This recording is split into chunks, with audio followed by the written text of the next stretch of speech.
God on the Streets of Gotham, Chapter 1, Part 3. If you've ever been involved with Christianity for any length of time, you've met Christians who don't seem Christian at all. Maybe they raise their hands in church or say the right things in youth group, but you'd never know they were children of light by the way they behave outside of church. But have you ever met atheists or agnostics or people who are thoroughly secular, who don't seem like they were following their own faith or lack thereof either? I have. I've known people who say they don't believe in God, or maybe they just can't believe in Him, but act as if they do. And they go beyond just generally adhering to Judeo-Christian ethics or throwing some walk-around money into the Salvation Army kettle at Christmas. There's nothing that says atheists who act like atheists can't also be nice, kind, and good people. But some I've met, it's as if they're following an unsounded call, as if they sense the hand of God on their shoulder, but can't or won't give it a name. It's a curious thing, but I think I understand it. God still loves us and cares for us, even if we don't know Him or love Him back. Just because we shut our eyes to the light doesn't mean it leaves us, or that we might not somehow see it a little, even against the walls of our eyelids. A man can no more diminish God's glory by refusing to worship Him than a lunatic can put out the sun by scribbling the word darkness on the walls of his cell, writes C.S. Lewis in The Problem of Pain. But God wills our good, and our good is to love Him. And to love Him, we must know Him. And if we know Him, we shall in fact fall on our faces. If we do not, that only shows that what we are trying to love is not yet God, though it may be the nearest approximation to God which our thought and fantasy can attain. Which makes me wonder whether Christians who don't act like Christians and unbelievers who act like they believe may be wandering down parallel roads on the way to faith. In both cases, they're craving to do what they were built to do. They want to worship, but they can't quite get there yet. I think Batman is a little like that, either a nominal Christian who might not fully understand who he's following, or a principled agnostic who somehow senses the call of God. See, we don't really know what Batman believes. We don't see him go to church in the comics, and it seems unlikely he'd be the type to attend a Bible study. When the folks at adherence.com try to figure out what sort of faith various superheroes practice, they concluded that Batman is probably a lapsed Catholic or a disgruntled Episcopalian. DC author Chuck Dixon personally believes he's Catholic. No Protestant ever suffered guilt the way Bruce does, Dixon writes. But Batman's not one to prattle on about his faith, and when the subject does come up, his response is often inconsistent. Batman's faith is dependent on who might be telling his story that particular day. At times he professes incredulity to the very concept of God, and given his dour practicality and stoic adherence to empirical evidence, that makes narrative sense. At other times, though, we see him praying. And when we think about the Dark Knight's unshakable sense of what's right and wrong, when we see his commitment to a justice that goes well beyond the law, and when we sometimes see manifested in him a curious, a welcome form of grace, none of which seems consistent through a philosophy built around pragmatism and empiricism alone, a religious way of thinking also seems fit.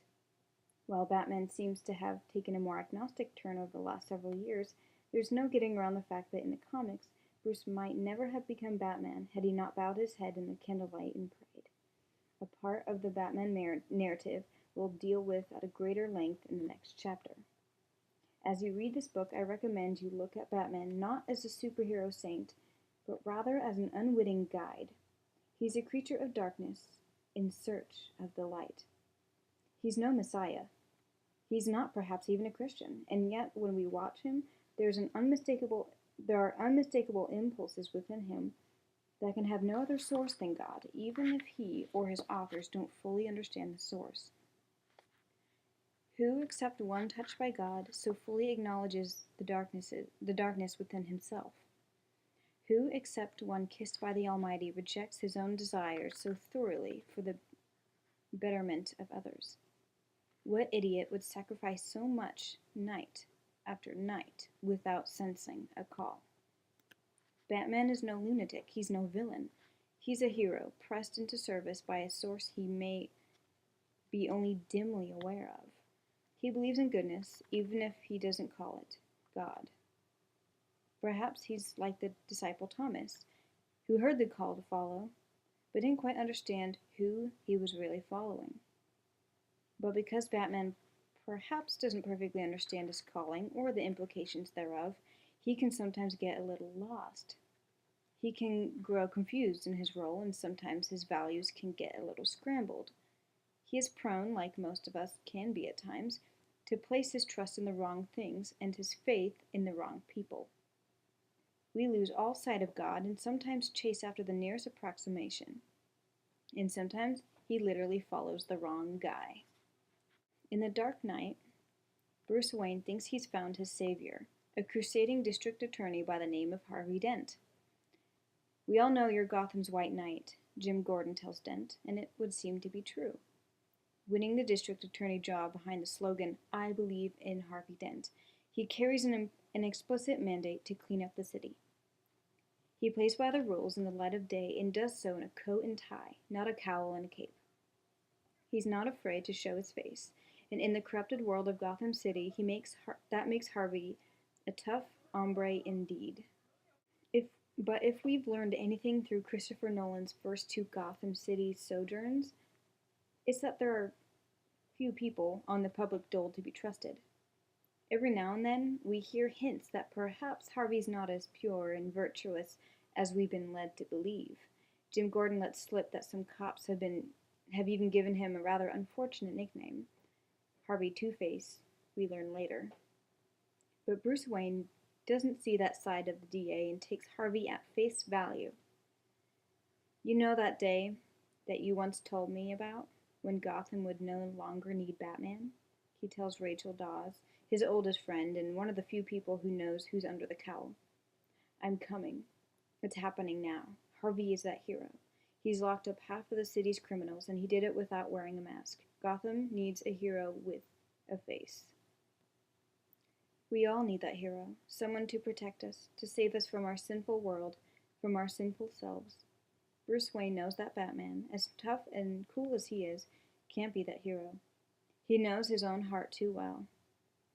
And he, like the rest of Gotham, longs for someone without blemish, unstained by the muck and filth of the city. He doesn't seem to understand that even a good man, or a great man, is still also a human. Humans don't come without blemish, and sometimes our heroes let us down. Listen to the language Batman uses when talking about Gotham's supposed White Knight.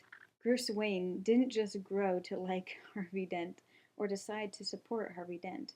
I believe in Harvey Dent, he says, echoing the DA's own slogan. He christens the politician as Gotham's duly elected savior, pinning the city's hopes, and his own, on Harvey's broad shoulders. Dent is cast as the city's messiah, our larger-than-life figure who will rescue Gotham from evil and turn it into a shining city on a hill. But Harvey, as anyone who has seen The Dark Knight knows, is not an unspoiled Christ figure, incorruptible and pure. To paraphrase the Joker, he is only as good as circumstances allow him to be. Sure, Harvey says that he knew the risks, but he didn't know the half of it. The Joker kidnaps Harvey and his main squeeze, Rachel, imprisoning them in gasoline-filled warehouses on the opposite sides of town. But while Harvey's prepared to die, he's not prepared to live. So when Batman pulls him from the warehouse, with Rachel instead serving as the Joker's sacrificial lamb, something snaps. Harvey survives, grotesquely scarred on the inside and out, becoming the Two-Face his critics always said he was. He's no hero. He's as two-faced as the rest of us can be, a creature lost and alone, and very, very angry. It's not fair, we can practically hear him say. It doesn't make sense. What twisted, God-forsaken world would allow this? It's the stuff that Greek tragedy. It's the stuff of Greek tragedy. In Harvey's fall, for all the millions the movie earned, makes The Dark Knight a hard film to watch. The Joker chose me, Harvey hollers, the left side of his face charred and torn. Because you were the best of us, Batman tells him. He wanted to prove that even some as good as you could fall. And he was right, Harvey says. I wonder if, in that moment, Batman feels Harvey's fall almost as keenly as Harvey does himself. After all, Batman believed in him. Bruce had wanted him to be the hero Gotham needed. But instead, Harvey Dent becomes a villain. Instead of a white knight, he's a killer, ugly, misshapen, unhinged from any strictures of normalcy or morality. Batman believed in Harvey, and when Harvey turned two-faced, Batman's own hopes for a savior crumbled. I'd argue that no one deserves our full trust. As a species, we're not just that trustworthy. We look for saviors in people who, when push comes to shove, are in just as great a need of saving as we are. We hear about fallen saviors every day of the week. Priests, politicians, and celebrities topple off the pillars we put them on in spectacular fashion. Their sins and misdeeds spread across news and gossip sites for all the world to see and pass judgment. We've all been disappointed by those around us. We've all been disappointed in ourselves. We can be creatures of darkness, and when we find light in one another, it's often light of a flickering sort, prone to warble and wave with each gust of wind. So the light we see in even our heroes, even Batman, cannot be fully trusted. But holding mere candles in the darkness doesn't negate the sunlight overhead. Batman chose the wrong savior, a corruptible DA, not the incorruptible Adonai. And yet he has not stopped believing. His faith in Harvey was misplaced, but he hasn't lost sight of the light Harvey reflected. He can't believe in Harvey Dent, but he can believe, as Harvey once did, that Gotham can be saved.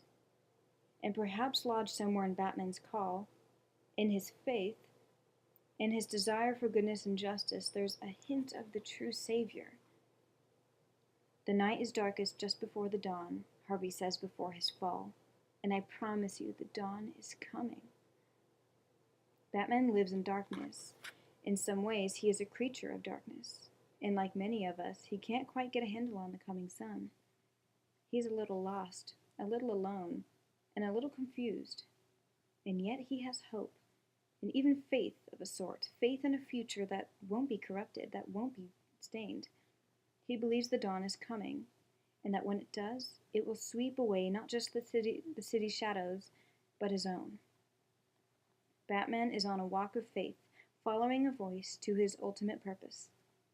His walk doesn't necessarily parallel our own, but it's instructive nonetheless. He is like we are, following a worthy call.